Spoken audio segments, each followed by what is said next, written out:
As the founding members, Prof. Roy Marcus is an engineer, and he had big dreams of creating an MIT where we will create new things, build new models.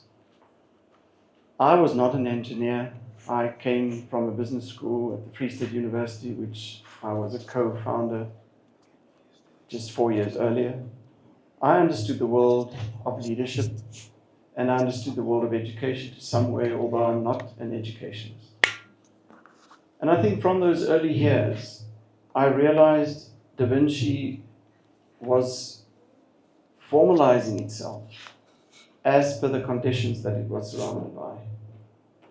We did not have the funding at that time to create these big laboratories where we will do funky creations.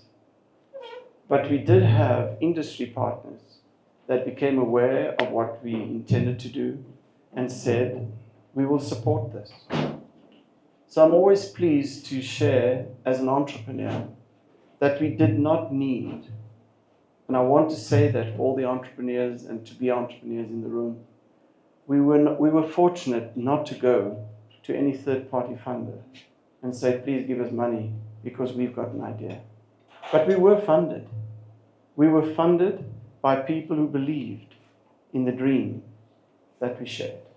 And that dream was we will create a world where adult people in the main will get together and where we will allow them to co-create their own reality.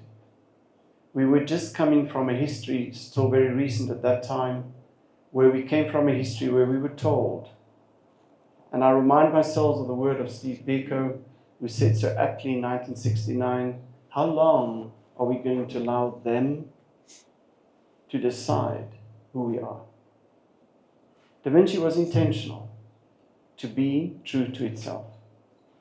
Did we appreciate at that time that it would not necessarily make an impact on all people? Yes, we did. And therefore, the intent to build DaVinci into a 20, 30, 40,000 student is not what DaVinci is about. It is about accessing and having access, an opportunity to engage with those critical thinkers who will influence the 30, 40,000 people out there. And I think if I look at the people here today, and there are many others out there, the alumni in particular, you are those people. You are those influencers. And I salute you for that, because you add value.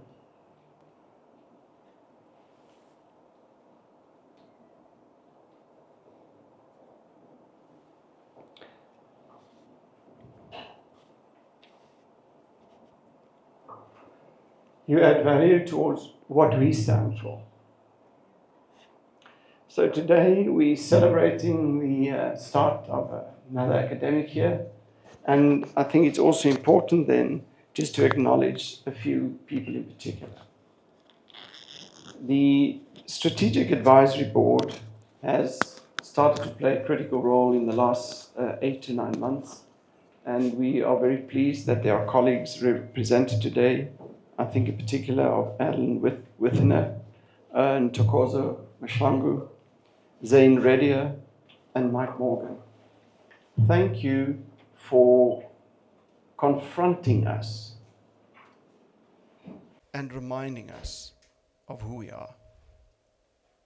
We need you dearly, and we will walk with you. But thanks for being an integral part of what is happening at DaVinci today.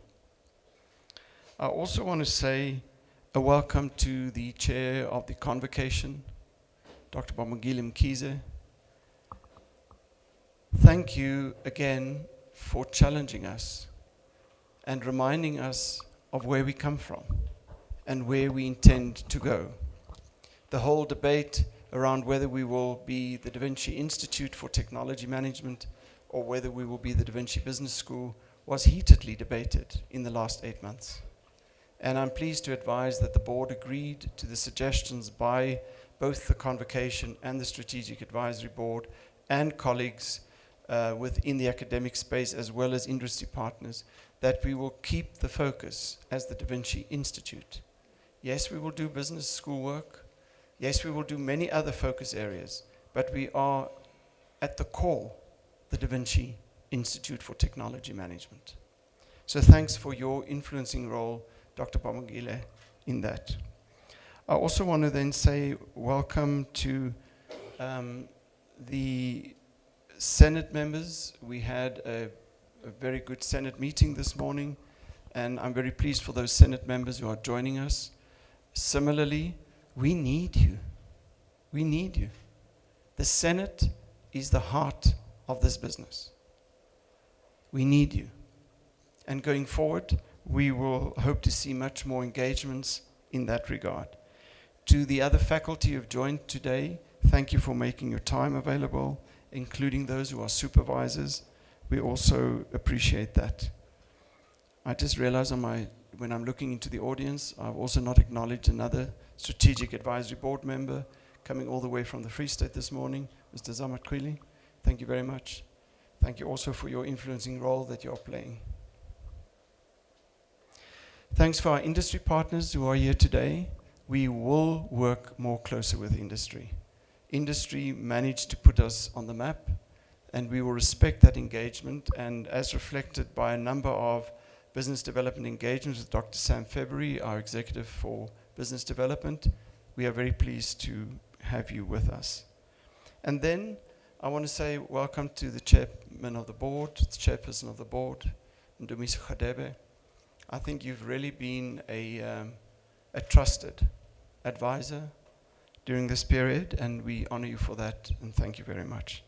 And then to our president of the DaVinci Institute, Prof. Edward Kieswetter, thank you as always for being here, for availing yourself as DaVinci need you, and for being the silent influencer in some way. The visionary thinking, the calmness, the wisdom.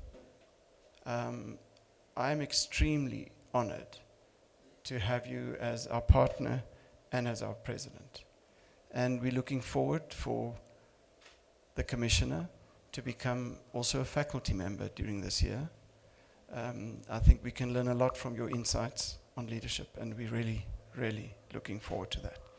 So ladies and gentlemen, with those welcoming words, thank you very much for everybody being here and taking the time to share this intimate moment with us. As part of the program, when we as an executive team went on a retreat, you know those retreats, we went on a retreat, and what we contemplated is the possibility, the reality, that DaVinci will not exist, as will be the case with other education institutions in 2050. Because if we truly do what we say we do, why will we need a university? And if we do, how will a university look by the year 2050? So based on that theme, and in celebrating our 20th year of existence, we thought it important to look at our own and ask a few perspectives to share with you, and hopefully ignite a debate, and if needed, hopefully be confrontational, I would like. The first colleague that want to add to that is Dr. Gavin Isaacs, our incoming executive dean, and also the head of faculty for systems and research. And I would like to ask him to come to the fore, and he's going to talk about the 2050 perspective on teaching, learning, and research. Sorry, Sushi, you have to help me. Okay, so Sushi reminds me we are not constituted yet.